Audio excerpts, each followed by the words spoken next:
Audio test, audio test.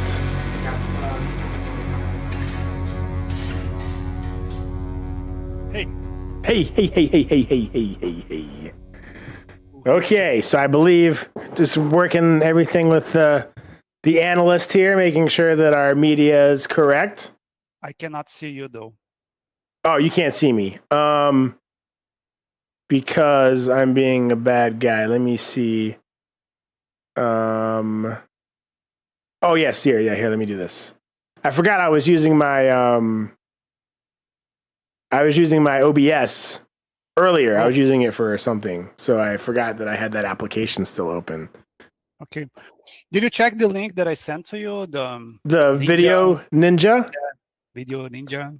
I did 2 minutes ago. So no, I haven't. I did not. It's fine. Yeah, here, give me 1 second. Yeah, go ahead. I literally just set up the camera and the computer in a different room. You can see the background is different because the basement where I used to be, like, is just boxes everywhere. Yeah, it's like what I will miss the drum set though. The nice drum set in the background. You know, that was like a style point. But you said though, I guess you said that you're about to be moving soon. So it's gonna change anyway. I wouldn't have gotten used to that look, that aesthetic anyway. But how do you feel though, right? Because I guess we're not sharing screens, so I can't. But it was funny because you shared that you thought our looks were kind of different last time and we want to have a more pleasing aesthetic. And part of me wanted to say, like, damn you, Joel, because my wife, before you ever said it, she said it after she looked at it. She's like, his background, he's very well lit, and you're like, you're dark, and it's like, you can't see you as well. And I was like, babe, it's called style. I have a stylistic view. She's like, I don't care. It's too different. And I said, okay. And then the next day you emailed me and I was like, okay, now I got to go back to my wife and tell her that she's right again, and so I got to. No, it's not about right or wrong, right? So you, like, as you said the other day, you have this, you have been working on your home office for years, right? Yes, yeah. I just showed up, right? Right. I am the new kid in the block. No, I love it. But your point is no less valid. You were spot on, and you were right, just like she was right. So I wanted to let you know. I mean, like, my point of view, because when I look at the screen right now, it's kind of, being a like Star Wars fan, I see like Darth Vader and Luke Skywalker, right? Right. And we'll let the viewers pick, which is which. So I like that. We'll leave it at that. So I'm letting myself a little bit more this time, making sure, and we'll adjust it as we go. Give me a second then. Yeah, absolutely. Let me turn off the light. Let's see this. Let's see the Darth Vader. Now we're doing. I don't know if you've seen the movie Face Off. Face Off, no. It's like Nicolas Cage and John Travolta, and they're playing these personas and these characters, but at the very beginning of the movie, like within like 30% of the movie, they end up swapping spots, and it's like a cops and robbers type thing. So it goes from one of them being like the robber to now he's pretending to be the cop, and like they face swapped supposedly. So it reminded me you were like going to the dark side and I'm going to the light side. It was like we're doing the face off, we're swapping. I think it's pretty good. They're pretty evenly lit. We didn't coordinate either. Yeah. We both got the nice dark t-shirts against the lighter background. So I'm liking it. Exactly. I'm liking it. Hey, and you'll be proud of me. I actually got a real beer this week. Yeah. Nice. Look, it's a Modelo. Modelo. Yeah. Modelo or Modelo? Modelo.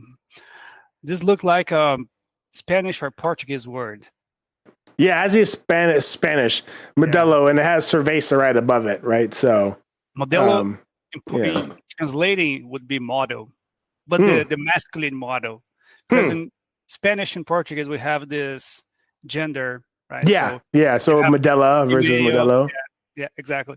Hey, that's good. So I have a different one. Nice. Can you see this? Oh yeah, was that Laker red? Yeah. Nice. So, looks Canadian. It's got a leaf. Again, proudly brewed in Ontario. So I support the local beer a lot. I like that. That's good. So remember, this is one thing we have to do, man. Yes. We have to swap beers. Oh yeah, we do have to do the great beer swap. I think that's an excellent thing. But we'll have to wait till you're at your new address, right? Once you get to your new place next week. Yeah. Let me open up my. There we go. But yeah, I think this is going to be very interesting because then I'm going to select something I like. Yep. And share with you, and then you are going to taste, and we can, elaborate on the discussion. Yeah. About beer. I can show you exactly how little I know about real beer, so it'll be enlightening. That's part of this journey, though, getting better at beer and understanding. Well, but you work in the industry, you should know better. That's very valid, but it's weird because Southern Glazer's wine and spirits. You'll notice wine and spirits conveniently leaves out the brewskis. Right. So I don't know. I think that when they did a big merger, one of is either the Southerns or the Glazers side, they had a beer portion, but the beer portion kind of stayed with the original company when they merged. So they do a lot of, obviously, the ready-made cocktails, like the premixes. I think they do sell those, even if there are some beers and stuff. So, and I don't know too much about the beers, even though the industry is highly relevant, very, very similar. But it's funny because when it comes to technology, even though I've been in this industry for almost 2 decades, yeah, I am not that kind of tech savvy guy. I actually, my phone is pretty minimalist. I have a very old phone. I don't want to change, not because I can't, but because I don't want. Right? Yeah. I don't have any apps that I use other than Google Maps, Gmail, and WhatsApp. Okay. Nice. And I actually like that. I don't like to learn new technology if I don't have to. Yeah. So, I think, I love hearing this thought. And I think this is going to be a topic where we one of those topics where we kind of dive away from intelligent automation. And as two adults and someone who has a young daughter, and I have a teenage boy and then a young kid myself, right? I think that I'm very highly interested in this because of what the science says that social media apps are doing to our kids, right? There's a very, very big issue with female suicide rates because of social media apps. There's a proven correlation in today's society around this. And so one of the people in our previous episodes, and this is all connected, by the way, so I'll loop this in, but one of the people in our previous episodes asked about a piece of technology that Marquise, a famous YouTuber, recently bashed called Rabbit, right? And it was sort of like this AI thing that was kind of gimmicky. There wasn't a lot of value to it, but nonetheless, I thought that the concept itself could float, right? If I could go back and reinvent the phone and give you some of the core functionality you actually need, but remove all of the bull crap and the apps and and everything else, but kind of still give some of the camera functionality if you want to take a picture, give you some of the things you need, but take away all the nonsense. I wonder, if that would help. But, I think that, what is your opinion on being a parent today that says, hey, no social media apps on your phone? You think that that's a doable approach? What is your position on this, having a child of your own? You may, okay, I don't know how you're going to take this, but my daughter doesn't have a phone at all. I think it's amazing. And she's 12. She's in September. She will turn to 13. So now we are thinking on on giving a phone to her. But even if we do that, no social media whatsoever. That's crazy. Yeah, and sometimes I feel bad because on her previous class, she was the only one that didn't have. right? So it's yeah. tough on her as well. I get that. But see, you won't believe the amount of books she reads. She reads That's so great. many books. Like we don't buy books because we have an amazing public library here. I go there, I get like 5-10 books. Yeah. She reads like 2 or 3 in one night. That's great. Yeah. So I get that.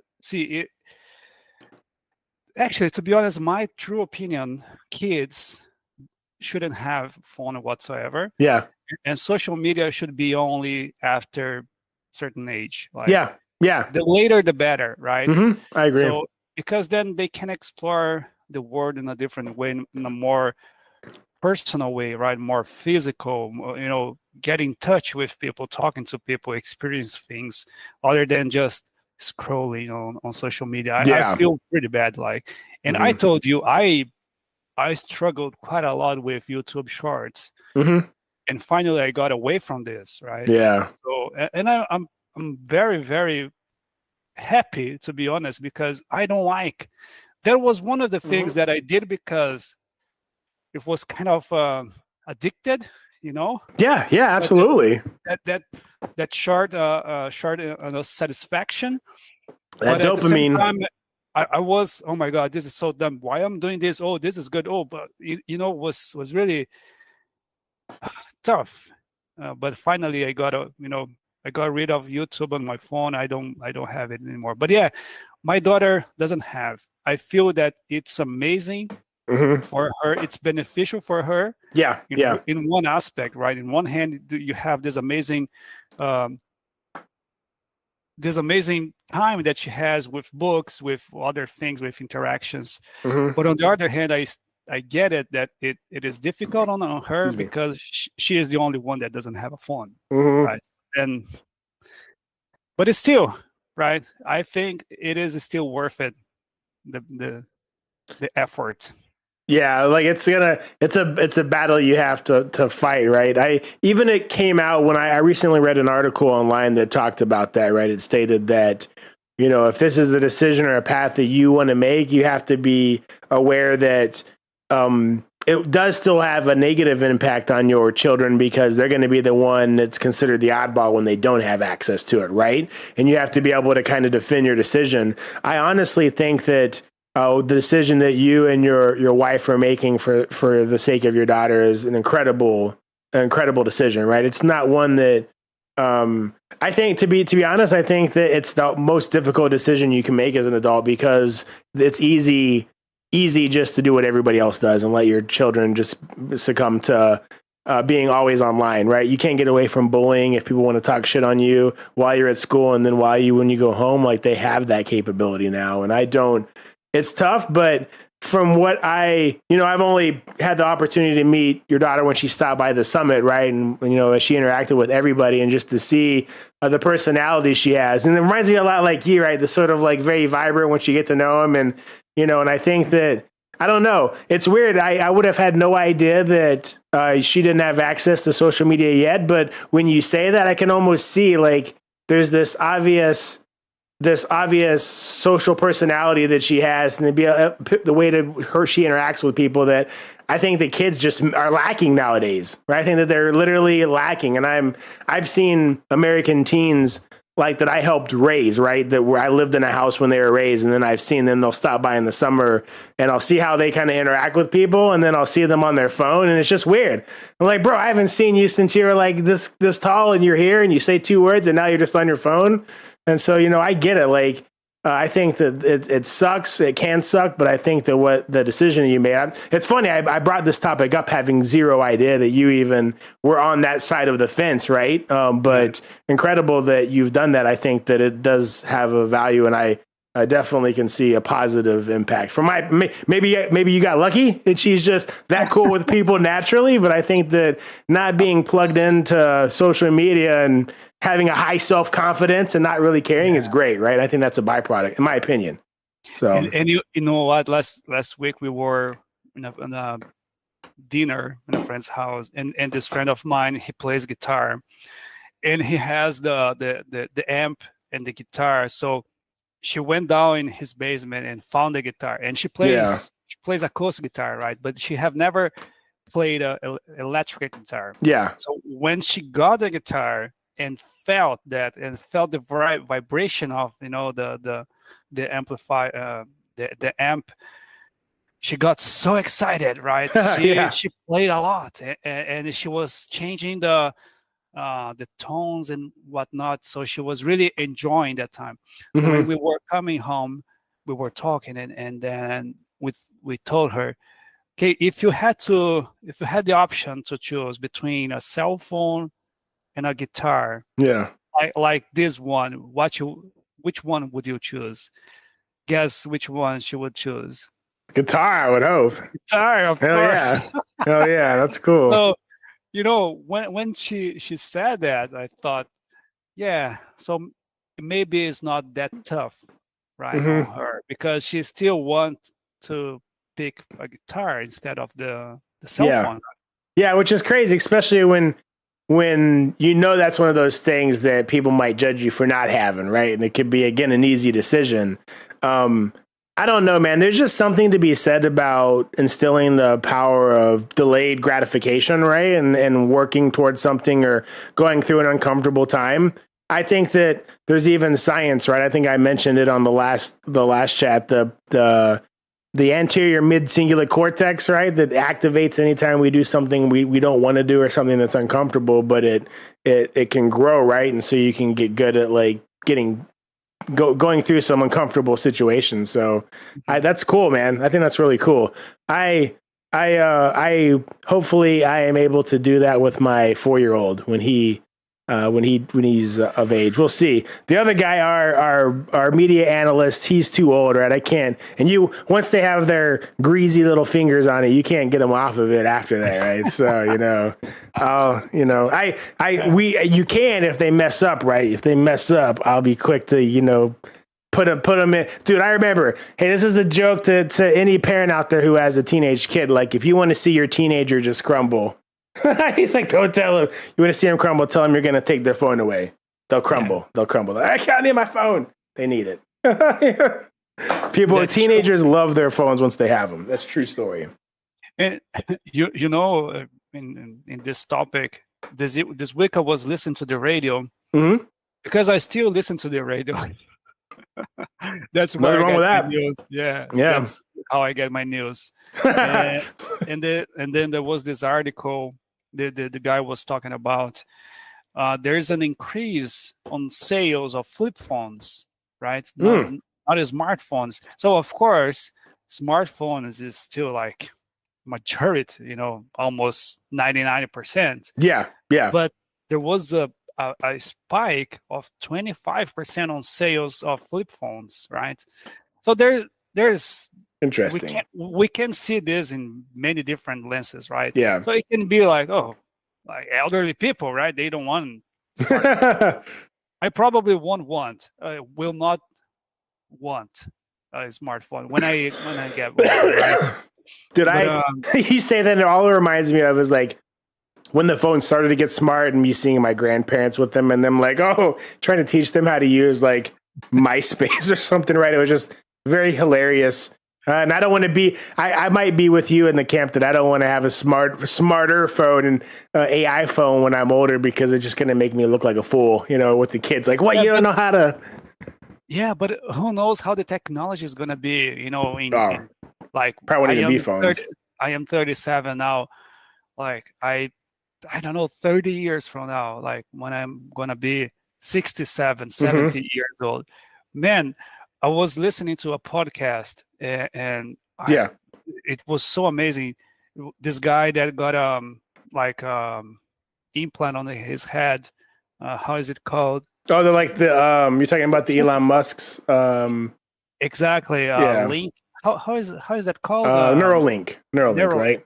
So was the guy that got the first one, right? So the podcast was with him. Yeah. He was explaining the amount of things he can do with that. And I was just so, blown away, like how much technology evolved in the last few years, right? Now they can connect the brain with a computer and the guy can control the computer. He can play games. Like he was explained that he can, can play games like this first-person shooting or third-person shooting, and he can beat everybody because he doesn't have to move the hands, right? There's nothing. It's as soon as I think it. Dude, I remember we make. I play a lot of first-person shooters and third-person shooters. It's like what I do in my free time. So I definitely. We used to make a joke like, I wonder if that's what games will be like in the future. There will be no controller. Like you'll just think about it, and you'll look around. There was a game with, I think it was called Gamer. I think it was like a Gamer, it's like a movie where they put on a virtual headset and then they're controlling like a real person that has a Neuralink and they're like shooting people. It's a pretty crazy video. Hey, I think someone had. Yeah, I think someone wants to say hi. Hey, how's it going? Hey, you should let her know I got a clip. Hey, I got a very funny clip of you. I'm going to add into a video at some point, but your dad was doing the interviews and you just stood up in front of the camera and then disappeared below it. It looks hilarious. I can't wait to put it in the clip. It's going to be funny. You can't really tell. It's kind of fuzzy, but it looks really funny. Like he's just talking and then your head pops up out of nowhere and then it disappears. It was nice to see you, Hope. I'm glad you had a safe trip back. Yes. Nice. Okay, now it's That's too funny. Yeah, I was telling her that I had when we were doing the interviews, there was this part before you jumped into the interview, and I guess she was at the table, and because of where we were at, it looks like she's super close, but she's off the camera. You don't even see her, and all of a sudden she just pops up, and she's looking right in the lens. And then she slowly pops down. It looks hilarious. So I'm about to throw that in one of the clips. It's so funny. She was there for a couple of minutes just watching, and I knew she wanted to say hi. Yeah. They'll all be famous, right? They'll be running these shows, and they'll have thousands of people watching them. Yeah. When they do it. Us, the old schools, we're just getting started. Maybe on our 5th episode. Yeah. Right. There we go. So speaking of that, let's backtrack. I wanted to tell you, and any of those who are in attendance, right? Let me slide this over because it's on your face a little bit. But I was playing around with sort of a format, if you will, on a structure of what we could do. So what I was proposing is the first section, what we could do is it could be about the job market itself, because I've been kind of starting to collect numbers in that, and I really find that aspect to be fascinating. That's kind of why I got into this, is to promote, this field to people, to try to convince them that it's worth a career to get involved. So I thought about we could kick it off every week with hey, what's the job market like? How many new job postings have there been since last week's episode? What kind of trends are we seeing? So I've already started to collect data on that. Then the second phase could be state of automation. So that gives us kind of the ability to talk about whatever we want to talk about as far as automation is concerned. We're not kind of boxed in. And then lastly, what we're already doing, and we kind of weave this in, but a third component of our structure will be current events, right? Talking about stuff like social media and its impact on society and stuff like that. That way we kind of keep relevant. But that was what I was kind of playing around with. What do you think as far as, kind of trying to put some structure on what we talk about each week? Does this seem like something that you buy into? Yeah, definitely. Whatever structure we can find. I mean, defining a structure for every episode, I don't know if that's a good idea, because then every time is going to be the same thing, right? Yeah, absolutely. But definitely bring topics to the table. Different topics every session. It's important. Yep. Because then even we get excited, right? We true. Get to at least read something related to that, so then we can get ideas on what to talk and whatnot. But job market, it's really important to keep track. I actually have been tracking all the UiPath positions for quite a while. Oh, really? Do you do you have the data points too still? You track them? No. Okay. No, but you just look at them. Yeah, just look at them. Same, right? same. So maybe just to find another position. Yeah, I do. Right? Dude, I've done that throughout my entire career because I believe it's just smart to maintain competitiveness and know what your value is on the market, right? You can guess how much you're worth out there, but you have to understand what companies are willing to pay at the end of the day, right? And Exactly. so I think it's really good to understand what skills there are and like how and plus you learn a lot, right? I found out when you interview with a company about an RPA position after you're in a while, you just by the questions that they ask you and the questions you ask them, you can find so much out about what their program's like, right? How many people they have, how important is it? What kind of investment do they have?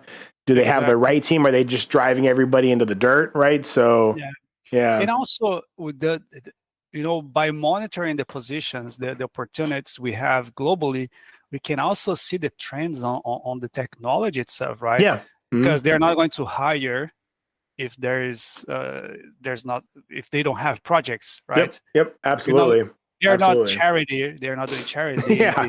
They do money, right? So they're going to hire someone that they need for specific needs, right? Yeah, absolutely. So that's also the reason why I do that, and this goes back to the initial of our conversation. Right, I was saying that I don't like to learn things on my own, like meaning I don't like to learn new technology if I don't have to. And I've been on this. I think we talked this in the past, but my camera just. You turn into it looks like you've got this cool like pixelated like filter on it because it's like like the internet pages they load, it's like you're loading but you're like loading up the screen. Can you still hear me? Oh yeah, we still got the audio. Yeah. Did you download the app? Did you download? You did not. You didn't download it. I did. Okay. Like I was able to connect over Wi-Fi. But I couldn't find the actual setting to make the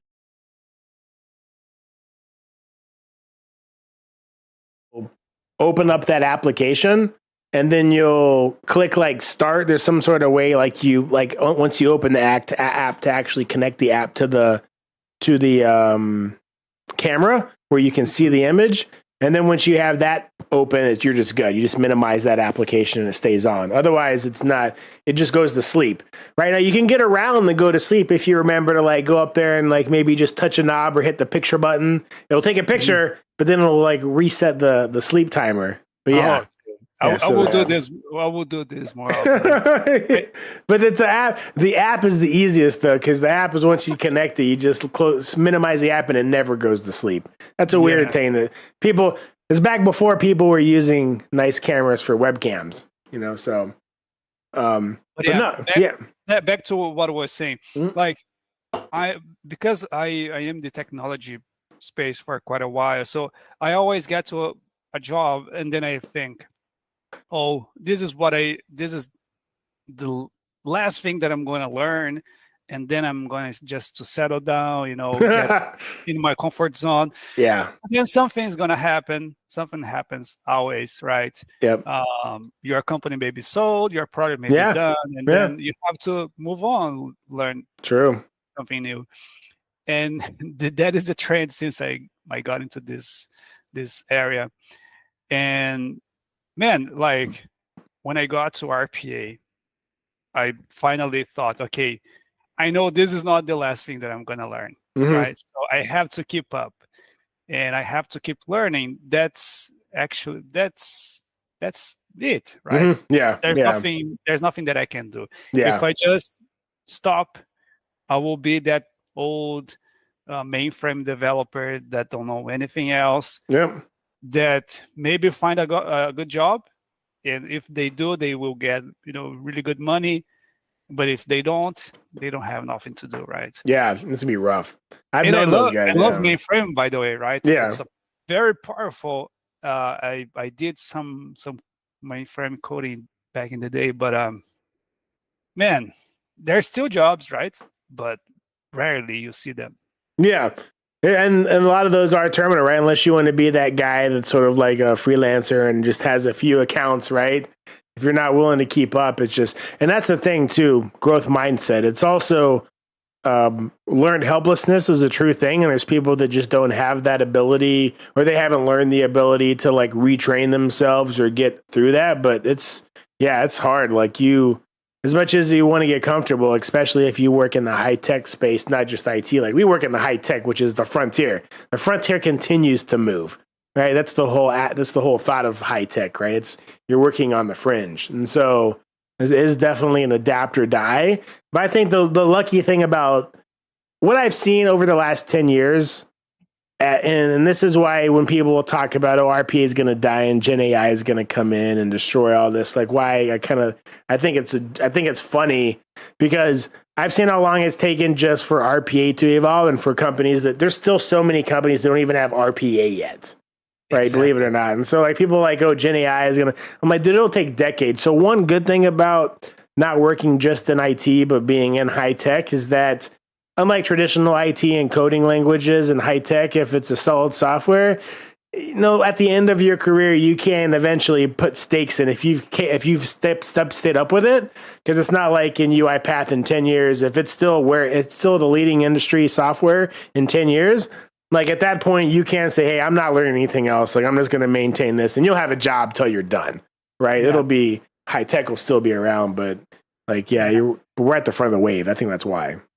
That's a very, very interesting topic. Maybe because you sent me the link, right, on LinkedIn from George post. Yep. That is awesome. And we, very high level, we discussed this in previous sessions about, is RPA done? And I totally agree with you, because maybe the concept is shifting now, right? Maybe now we are getting a new trend where RPA is not the fancy word anymore, right? Yeah. People are not, RPA is the most beautiful thing that I've ever seen. Now it's Gen AI.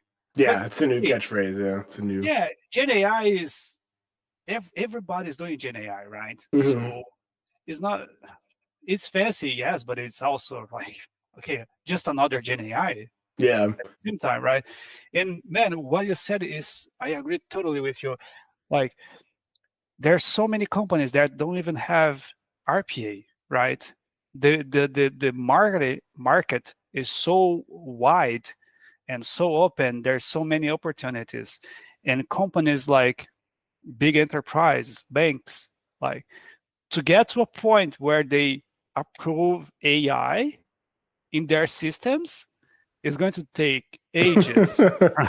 Those guys, some of those companies will have to have people that, I don't mean this in a negative sense, but some of those companies are going to have people literally die, right? They're going to have to like retire or like pass away before they even allow their company to touch it. That's sometimes the case. Because this gets to a point that we discussed a little bit during the summit, right? Mm-hmm. UiPath is doing amazing things, and I love everything that they do. But at the same time, they are not as concerned with security as a bank, right? Yeah. Or a financial institution, not exclusively a bank, right?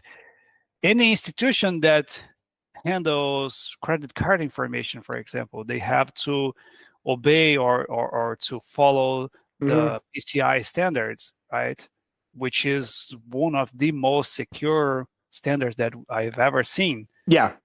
So for those companies, like, to automate PCI systems, it's very difficult, right? Yeah. So just to onboard an RPA, a standard RPA, is difficult. Imagine to approve a Gen AI, right? Yeah, no, absolutely. Many people don't even understand like how the models are created, how the models are trained, where the data is coming, where the data goes. Yeah. Right? The data is the main concern here, right? Because when you are a financial institution, the most important thing is the trust. Yeah. Right? Yeah. Same can be said with the healthcare space, right? And personal information there. Exactly. But what I can say though on the advocacy side of the coin is UiPath is already, knee deep in some of these areas with traditional companies that would be hard to get into. why that matters is with Daniel going back into the helm of CEO, and I just got off a call today with a guy who's a guy that has conversations with him, a guy who talks to him, and they're working through a deal with my company. Actually, I can't share any of those details, but the fact of the matter is that they're getting sentiment. I guess that there's probably a recent large company-wide meeting, and he told them what we heard at the summit, and that's like, hey, we're going back to focusing on the customer, right? And so the fact that they are, going back to your point, the fact that they already have multiple customers in the healthcare and financial industry, if they're going back to the customer, right, they can leverage those as successful case studies, right, successful referral clients, and say, hey, here's how we do it over here, and here's how these companies who usually don't let us do this kind of work with our personal data, here's how we're securing it. So I know there's use cases. It's probably just a lack of awareness, right? Just like salespeople don't know a lot of the current licensing structures, right? Some of them probably don't maybe know all of the details. So Scroll camera. Oh, sorry. You gotta put that app on. It will. This will be a nightmare for you, dude. Imagine. Something is wrong with this camera because I'm sorry, it's so funny, like just knowing the history behind it. And like I swear to you, Joe, I swear to you, this has been me. Like when I had this camera, and this is not like this is not like with the white elephant gift, right? It's like cursed, and I gave it to you as a joke. But I used to do this until I found out about the app where it just stays on. Like every 15 minutes, it's gonna do something really weird. You know what I'm gonna do? Every time that I stop speaking, I'm going to press some button there. Yeah, I've done everything, right? I think the thing that works the most consistent is right with a little battery pack at the bottom. Because I can reach the cable, I just pull it out and I plug it back in and it powers back on. But you don't have to do that again. The app, I'll even do tech call and get that app set up so you can use it. You got to plug it in. So you have to have two connectors to your computer. It's both connections, like the USB and the HDMI, need to go on your computer and it'll be fine. But that's so funny. This damn camera. Sorry, that was priceless. Because I know I've been there. Like I've used that before for streams years ago, and I remember doing that. And I'm like, yeah, it's even worse when you're using it for like a job interview, and you're like talking to them, and they're like, oh, and they tell you like, hey, oh, your camera's so nice, it looks so good. Where did you go? You like disappear. Like, where did you? Oh, it's so nice. Oh, what happened? You disappeared. Oh, sorry. Oh yeah, something happened. My power went out. Earlier today, I was because I'm using this for work as well, right? Mm-hmm. So yeah, I just exactly my work computing, and then earlier today I was in a meeting, was all good, and then all of a sudden I got a call from my manager, and then right after that I turned on the video, it was not just like it was different, like it got froze like the one before that was yellow. But then I just shifted, right? So I didn't want to play with the camera. I just shift the camera to my embedded camera. I'm crying. You're having a heart attack. I am. You're like all false color and like neon. And you're like, hold on, boss. I promise nothing weird's going on. Just look at my wall. That's classic. I could just hear it think too. Like you're over there thinking like, damn, Jeremy, his asshole gave me this cursed camera. Oh, dude, it's so funny. I've been there. Once we get the app, I promise it'll be fine. But I've Al Epic. That's so funny. Oh man, you're cracking me. You made my day. I'm literally crying here. I'm crying here. That was funny. Okay, but back on track. Yes, yeah, that's your fault. We got way off track on that. It's funny. So regarding you move your camera so it doesn't. Yeah, let me. Sorry. Last time, sorry, I'll quit. Go ahead. Regarding back to UiPath. Yeah. So I didn't tell you, but like I have upcoming blog post. Nice, cool. And it is about security. So I got this idea. Not it's not idea, right? It's just okay. Let me talk about security, right? Yeah, This is what I'm dealing every day, and yeah. So I just condensed a lot of security aspects related to the automation, and it's about to become be live probably in 1 week or 2. Okay, yeah, let us know. Yeah, promote it on here and get people to support that. Definitely, dude. That's cool. I can't wait to read it and share it on socials. Yeah, and it's an important topic. I really believe that. Like, there's not enough literature out there on that topic. You know what, man? We already talked about the citizen development and whatnot, the standards and governance and everything. But even professional developers like myself, I don't know about you, but I will speak about myself. Yes, I didn't care about security that much, right? Essentially, I was acting like this. If there is no stop sign, I will not stop, right? Yeah. I would just keep going. Brute force it, yeah. If nobody is telling me not to do that, why should I care? Oh, right? Yeah. No, I mean, I agree.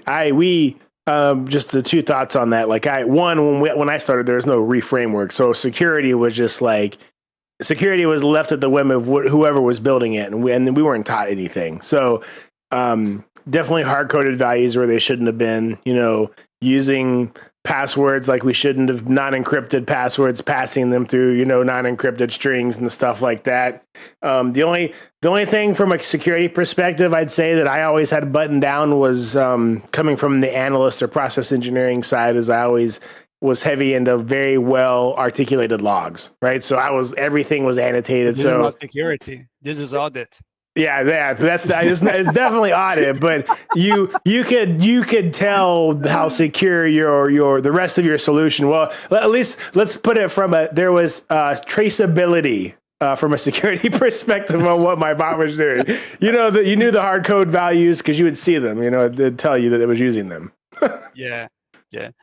So, yeah, man, this is so tough because when you get people like me, very tech savvy in programming, right? I was used to program with C back in the day. I was used to. What's your language? Nice. Allocate memory to the specific tasks, right? That's cool. So I could do a lot of things, and when I get that, and I have a spreadsheet with elevated users, right, from production, I have endless opportunities to automate, right? Yeah, absolutely. You're not locked into something. Yeah, if I'm not worried with security, like, it's my fault, right? I cannot blame anybody. I cannot blame anybody about that, but me. But it's still like the overall platform could have some governance on top of that, or maybe the technology itself could. I like during the summit what we saw, the task mining and process mining, that they are going to have these features to find and to delete personal information, right, or sensitive information. I really like that. I remember them kind of talking about that briefly, but I didn't remember how deep they got into that. Could you elaborate on what you remember them saying about those two? Because I think that's pretty significant. What do you remember them sharing? Was there stuff that we could? Well, I can't remember. Was there? It's like, it wouldn't be awkward if they didn't see you in the camera, like protecting the door. I got it. I got totally distracted with your stuff. I can tell because I was thinking, like, why is he looking at me like that? It shouldn't matter because as long as that door is pushed open, he shouldn't be able to open it all the way. Is your daughter knocking out? No, son. Yeah, son. He has long hair, but it's a boy. Yeah. No, you're good. I can probably count on one hand how many people have called him a boy when they see him. But I always say, like, it's much better to be a boy confused as a girl than a girl confused as a boy. You know, maybe people would argue with me there, but he, you know. See, I remember one day my daughter was just a baby, and we were on the grocery store. She was dressed in pink. Yeah. From head to toes, from head to toes, and this guy just came. Oh, what a little boy, very beautiful. What's his name? No way. And we don't even like. We're pretty. I wouldn't say like gender neutral, but he definitely has like what I would consider like normal boy clothes, right? Like I don't think that they're girl clothes, but it's his hair, right? Like his long hair, like they just instantly think that he's a girl every single time. He's got longer hair than my wife at this point. He's never been cut. He's almost 4. And hair's never been cut. Never been cut. Is there anything about it or just? We didn't. At first, we liked the look when it was longer when he was a baby, and then we're just like, well, we're not going to cut it unless he wants to cut it. And we've asked him, and he's always no. One time, he's like, I want to cut it. I want to cut my hair, and then it lasted for like 5 minutes, and we asked him, he's like, no, I want to cut my hair. So I mean, we'll cut it eventually if it gets too crazy, but you know, I'm kind of waiting till he has enough that I can make a full wig. You know, that I have the full, I can get the proper coverage. Yeah, and then I'll do one of those. Yeah, I'm gonna still his hair, and then I'm just gonna do the comb over where I just comb it forward. You know, and we'll be good. So I needs to grow a little longer first. The other day I was in the grocery store. I was actually on the parking lot waiting for my wife, and it was really windy. Yeah. And this guy was walking with 2 bags, one on each hand. Yeah. And the wind was so strong. His wig, it was like here, just to the back. Convertible. That was, and then his hands were like handcuffed. I was about to say, so, like, did he couldn't, pick it up back again. Here's my question. Was he in the mood, like, where he cared? Like, he's like, oh crap, or did he just like, I don't even care. He just kept walking. Oh, he just kept going. he just leaned into it, huh? I think he thought, oh, what is the worst scenario here? I will just, go faster, right? Go fast and get away faster. Do I get in trouble and I break the eggs, or do I just like deal with this and make sure it doesn't fly all the way off? Yeah, exactly. That's very, very valid. That's funny. Yeah. That's going to be me in a couple years. No. So regarding the task mining and process mining, yeah. To be honest, that's some very new topic to me as well. I've never done anything. I didn't even do any study, like, on my own laptop. Yeah. With that. But what I remember from the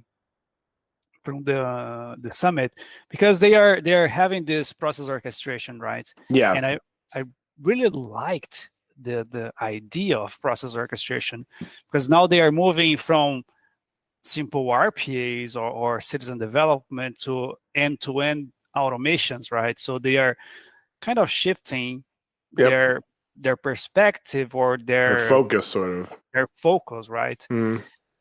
And then the process orchestration comes with that. Yeah. So, but then you have to have the whole mining. Yeah, you need all the functionality. Yeah. And that's a really good idea to whoever has all the capabilities, available. Not for me. I like in my organization we don't have that. Yeah. But yeah, whoever has that opportunity, it's amazing, right? The amount of things you can do, that you can visualize, can prospect, right? Automations or potential automations. Yeah.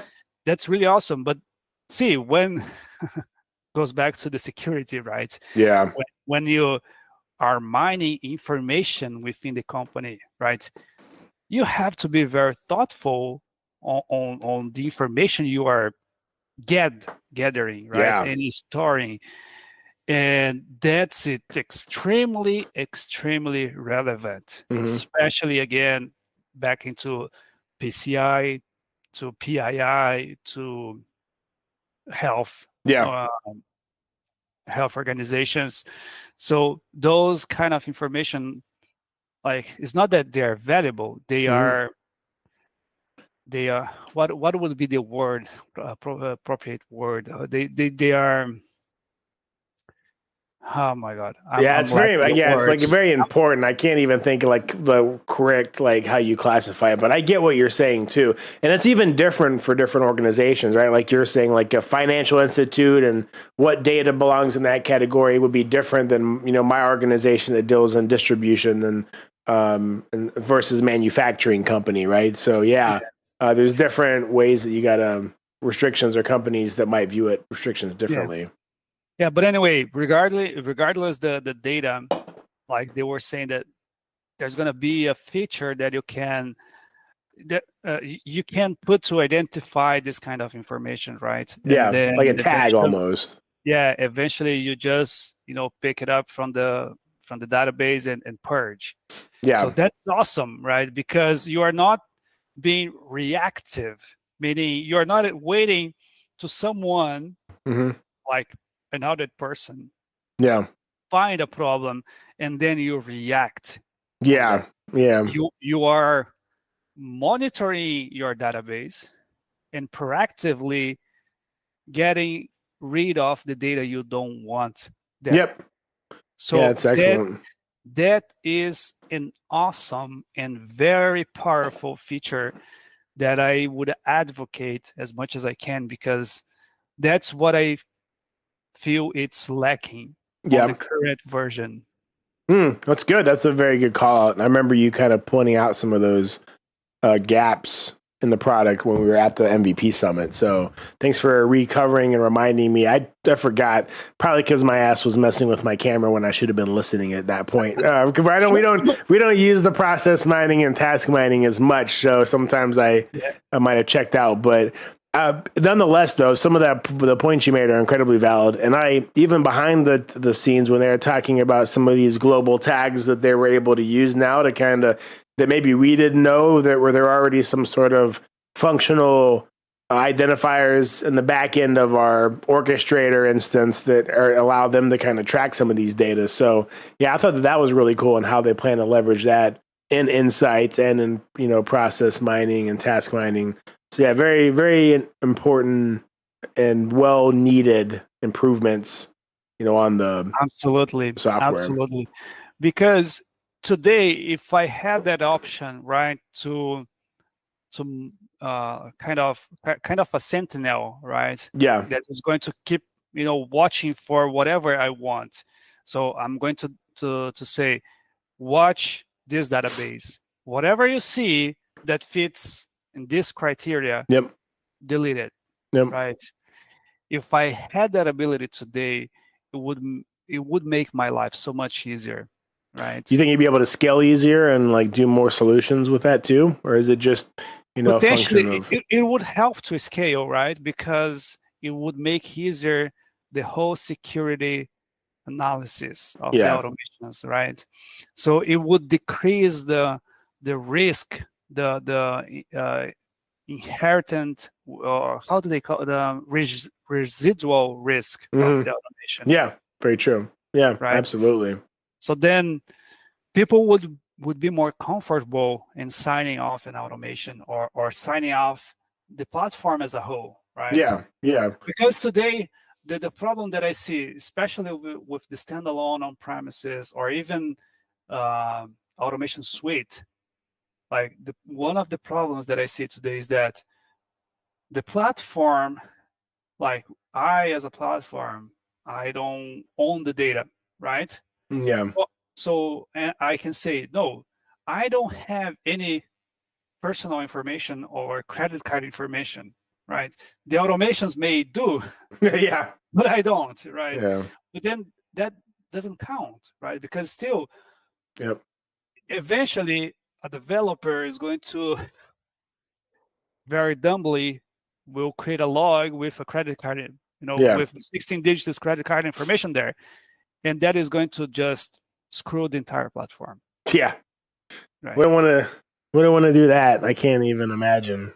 I think I told you I was with a company once that the developer published $1 billion company's SharePoint API keys on a public Git repository. So like the whole world could see this company's API keys to their internal technical SharePoint. So we're code repositories were. See, you don't have to be. I'm gonna say a personal example that happened like very long years ago, like 10 years ago. It was back 2015, roughly less than 10 years. Mm-hmm. But anyway, I had like a lot of accounts, right? So back in the day, we didn't have that SSO was not a thing that everybody had. Yeah. Right? So we would log into several systems. Each one of them will have a credential, a user and password. So I had a spreadsheet with all my user and passwords, right? Oh yeah. I was so wise that I created a backup, right, in my working computer. But then I thought, oh, but I need a second backup. Guess what I did? What did you do? I sent to my Gmail. That's a brilliant idea. So, nothing suspicious about this. So I didn't have bad intentions whatsoever. I just truly just wanted a second backup, right? Yep. But even though I was not acting suspiciously to my company, that was a suspicious activity, right?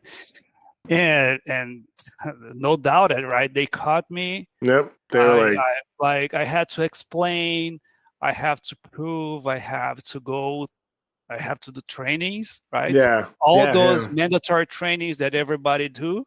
Yep. I have to redo, and my manager had to sign. So I went through a whole bunch of shenanigans just because I tried to. That's so dumb. I look back, that was really dumb. Yeah. See, you don't need malicious intent to create this kind of problems. Yeah. Absolutely. You just need bad. How can I say? Non-educated people, right? Even though they may be trying to do the good thing, the right thing, but they are not educated enough in that aspect. Yeah. No, I faced a very, very similar situation with Tata when I was working at Tata, but they did some stuff very similar to this out of spite, right? It was a scenario where I had been working with that company for multiple years, and they'd given me 2 promotions without changing my title or giving me a raise. But they announced my promotion in the group, and sort of like I got responsibility, and I was given a title like to the team, but my title is anyway. I was able to negotiate a larger salary, but my mentor ended up leaving, and I decided, hey, I'm going to go work for him. Because he was a great boss, an excellent boss. So I had already checked out, had already given my notice, and I said, hey, I appreciate the offer for the raise, but it wasn't anywhere near the raise that I was expecting, so I'm going to go ahead and move on. And so I was supposed to turn in my paperwork, and there's a whole entire backstory about how companies like Tata, as when you're a consultant, that you'll be working for client A, and then they'll have another client that's a competitor that they want to sell this stuff that you've been building, and they'll leverage your skill set to try to sell to another client, right?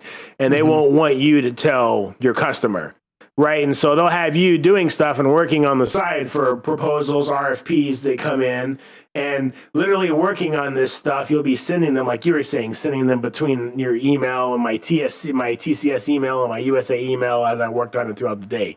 And you're not supposed to do that kind of stuff, like you said. It's contracts and RFP. It's like data and monies and negotiations. But anyway, nonetheless, I did that because everybody was doing it that were working on the kind of gigs that I was working on.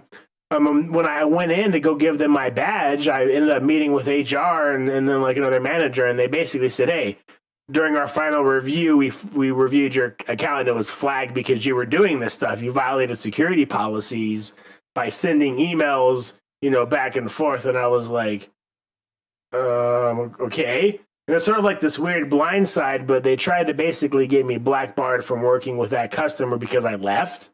Right. And so they used me like sending emails as an excuse to say I violated the technical policy, even though senior people, all of the talent who was asked to participate in RFPs to help them win millions of dollars was doing this practice of sending like templates and, artifacts that we were working on for these RFPs back and forth. So I can relate. I've been to that situation and I've been on the back end. Luckily, I mean, I was out, right? I was literally going there.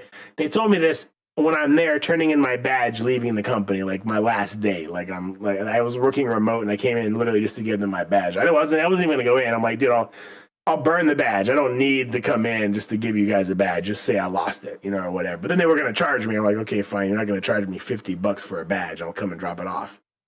But yeah, so that was a very interesting situation. So I've been there before. Sometimes it's not a member of you even being dumb or even being malicious. It's just a factor of what they're asking you to do. But some companies they'll leverage that as an excuse to do X, Y, or Z. So yeah, sometimes right.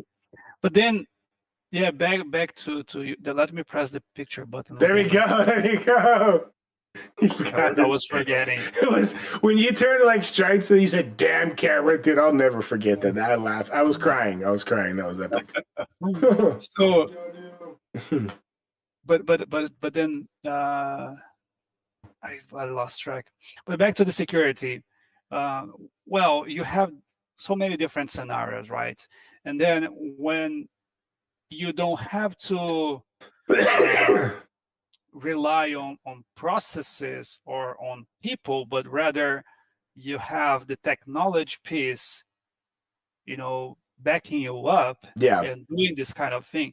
That's amazing. Yep. Right? Yep. That's what actually we need, right? Because then we can trust that there's a software working on the background, doing what we want the software to do. That so showing signs of intelligence. Yeah, definitely. No, I think that's definitely the case. Hey, I know that we wanted to do get used to doing an hour-long session, right? So we've hit that mark. I also think that we're experiencing some sort of in and out audio issues. I think that's when we flip the scenes. So one thing I want to do, Joe, is I want to get together offline and kind of retool some of these. I think that you and I want to add some consistency to our scenes. We've done cool, I think, with our freestyle, but I'd like to get us some consistency. So we'll get some actual backdrops, clean it up, give us a couple of things that we can be consistent on. So just wanted to say that. What are what final thoughts or closeout thoughts or anything that you wanted to discuss before we wrap up? Final thoughts. Well, there's so many. I know, right? Yeah, save some for next episode. Yeah, exactly. So there's so many things, right? We can talk, and regarding, we didn't even talk about the summit, right? I know we very high level talking about the process orchestration, which we saw there. I would love to go deeper in some other topics. For example, that one, I don't remember the name, but the one that it could create automations right on the spot. That was so amazing. Right? But at the same time, it was so scary. And I know you understand that better than I, so that would be some learning for me as well. But yeah, definitely. This is, I feel that we are fine tuning this format, right? Yeah. And I'm liking it, right? I enjoy coming here and talking and just spending this time with you. So that's awesome. I think we are getting towards our idea initially. right? Even though we didn't have an idea, but I think we're getting there. Yeah. Maybe we can elaborate. Definitely getting offline. Fine tuning the scenes and the camera and Yep. lights and also guests, right? I want to talk to George, and Yep. I just like I can't wait to talk to him. Yeah. And the other MVPs as well, all the folks we met during the summit. Mm-hmm. Everybody's so amazing, so many good ideas, so many different perspectives, and that's what I love. I was talking to a colleague of mine this week Yeah. at work, and we got into this conversation that to be very honest with you, like I am very open about this. Like I have a lot of experience, like almost 2 decades, but in other industries, right? When it comes to RPA, I have to say, like I have kind of limited experience to the automation scenarios, right? Mm-hmm. So when I started doing this community work, was actually to get more exposure to, hey, what's happening out there, right? Yeah. Because I know so little. I know the automations that I created, Mm-hmm. and I was the only one creating automations in my team. Mm. And then all of the sudden I was on the enterprise level taking care of the whole company, right? That's cool. So Yeah. I felt like I'm lacking on this knowledge, right? Yeah. And I started doing this more and more, and today, and I feel that helped me a lot. Yep. During the summit, listening to so many different perspectives from you, from VJ, from Russell, from Yeah. Sharon, Mm-hmm. so many different folks, good folks, everybody there. And wow, I was so blown away, man. I just have so much to learn from these folks. Right? Yeah, I feel the same way when I get to talk with some of these people. Like people like Russell just blow me away with how deep they've gone on the product, right? And for the sake of improvement and learning it themselves. I wish I was as technical as that sometimes to be able to kind of grasp it on that level, right? But I think here is a perfect example that everybody can contribute value in their own unique way, right? I love the fact that we're kind of trailblazing here. None of the MVPs. I think there have been like one or two kind of like podcast-esque things, but again, they focus really heavily on the product, right? And I think that you and I will find our niche in helping people understand this market and helping break into that. And then understanding high touch concepts like, architecture and infrastructure and how you manage and, and articulate the value of tracking some of this stuff. So yeah, I agree. I think there's so much cool stuff that we can dive into. We'll continue to improve this, right? That's my commitment to not just people who stop by and watch, but also to you, Joe, is to I can continue to focus on continuous improvement, and we'll work to get bigger guests on here, bigger quality production, right? So yeah, I'm all in. Well, let's take some time, right? I think that's one thing we haven't done yet that we need to pick up, right? We add the structure. Let's take some time now and really build out our schedule. I think that's the last thing that we have, and I'll work with you to kind of make sure, hey, let's get a tentative schedule and then start targeting people and get them on the show, right? And so I think you and I have plenty of people we could invite. So yeah, well, there's no lack of good people to invite. That's true. For sure. That's true, right? And I feel that is going to bring a lot of value, right? Because at the end of the day, we always have to think, what is the value, right? Not for other folks, but even for us. Yeah. Right. Yeah. Yep. What's the point of coming here and talking? Yep. Right. Like I like to talk to you just by talking, right? Yeah.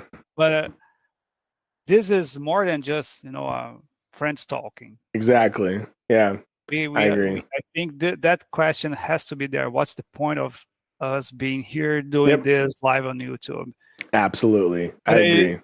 But I feel so comfortable that asking this question because I like the synergy between us is there, and we can openly say what do we like, what we don't like, and then just shape the show like we want. Yeah, I think that's the beautiful aspect here is that neither one of us care about this as our show. We both care about how valuable can we make that, right? And the fact that we're comfortable asking these questions, the fact we're comfortable holding each other accountable for the improvement of this, right? I think that that's great. We've tested it out. I think we're past the little pilot stage. We both like this, and we're wanted to kind of commit to improve the value. And I think, hey, you keep me honest, you keep asking that question, what value are we providing? And I think that as long as, we continue where we're at now, keep an open mindset, you keep asking that question, that we won't have a problem. We'll get to wherever it is that we want to go. I believe that. So yeah. Cool. Oh, all right, dude. Well, hey, so for anybody who's checking this out after we've shut this down and watching the recording, we're going to be out next week. Joel's going to be moving. And so we're going to take that time to work on the actual layout of the show, plus the schedule, and kind of start lining up some guests. So next week we will be off, but imagine that when we come back, we'll have quite a few announcements. I'm sitting on an announcement I'm going to save. Joe knows about it, but I'm not going to tell the group. We'll save that for when we get back live again. So look forward to working with the group. Joe, it's a pleasure as always. So happy to have a conversation with you, good sir. I hope your move is comfortable and not too crazy. Oh, you don't know how moving is then if it's comfortable. It's so I move every 3 years, bro. I have like 15 different moves in the 20 years. So I get it. It's a nightmare. So that's why you'll need a beer. You'll need a beer for the when we come back. All right, brother. All right. Well, you have a wonderful one. You and the family have a good one. You too. Talk to you. All right, later, brother. Bye. Okay. Mr. Media Analyst. That was another good show. I appreciate your help, sir. Thank you for you already counted down, or you shut us down? 3, 2,